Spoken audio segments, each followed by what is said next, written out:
Daxili İşlər Nazirliyinin Kibercinayətkarlıqla Mübarizə Baş İdarəsi müxtəlif alış-veriş platformaları, həmçinin bank və bank olmayan kredit təşkilatlarına məxsus internet səhifələrini təqlid edən saxta phishing saytlar yaradaraq vətəndaşların kart məlumatlarını ələ keçirən daha 2 şəxsi saxlayıb.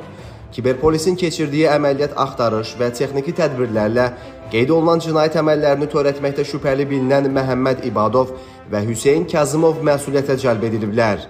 Araşdırmalarla müəyyən edilib ki, Hüseyn Kazımov və Məhəmməd İbadov Telegram platformasında kompüter, notebook və mobil telefonların güya böyük endirimlərlə satıldığı, eləcə də sərfəli şərtlərlə kreditlərin təqdim edildiyi barədə saxta elanlar yerləşdiriblər. Onlar hazırladıkları saxta elanların daha çox istifadəçiyə çatdırılması məqsədi ilə ödənişli internet reklamlarından istifadə ediblər.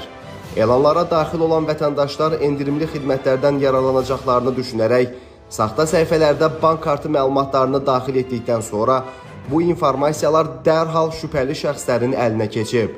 Bununla da kiberdələduzlar həmin kart məlumatlarından istifadə etməklə zərər çəkmişlərin hesablarında olan pul vəsaitlərini oğurlayıblar.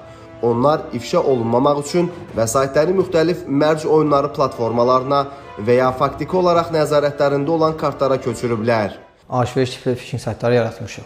Yaratmış olduğumuz bu phishing saytlarında notebook, telefon, kompüter kimi müxtəlif məşğul texnologiyaları endirimli və reklam edərək daha sonra insan qarşısına çıxmasını təmin etmişik. Vətəndaşlar bizim bu yaratdığımız phishing saytlarını girərək kart məlumatlarını daxil etdikdə bu kart məlumatları bizim əlimizə keçirirdi və içindəki pul vəsaitin müxtəlif mərc oyunlarına vuraraq, daha sonra isə kriptovalyutaya çevirərək deqlaşdırmağa və izin itirməyə çalışırıq. Bank olmayan kredit təşkilatları adına olan saxta səhifələr yaradaraq kredit təklifləri etmişəm. Mənə yazan şəxslərdən bank kartlarını və şəxsiyyət vəsiqələrini tələb etmişəm. Ondan sonra nömrələrinə gedən təhlükəsizlik kodunu tələb edərək öz adıma olmayan, başqalarının adına olan bank hesablarına pulu çəkmişəm. 100 nəfərdən çox şəxsi aldatmışam.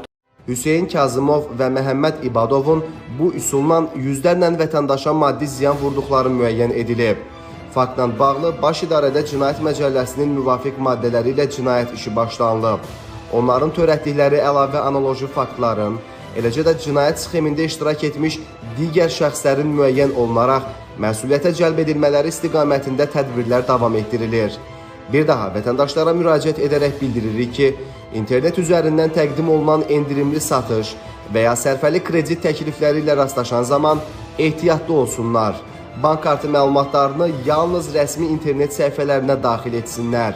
Ünvan sətrini diqqətlə yoxlasınlar və kartın CVV, həmçinin SMS təsdiq kodunu heç bir halda üçüncü şəxslərlə paylaşmasınlar. Şübhəli hallarla qarşılaşdıqda isə dərhal polis orqanlarına məlumat vermək tövsiyə olunur.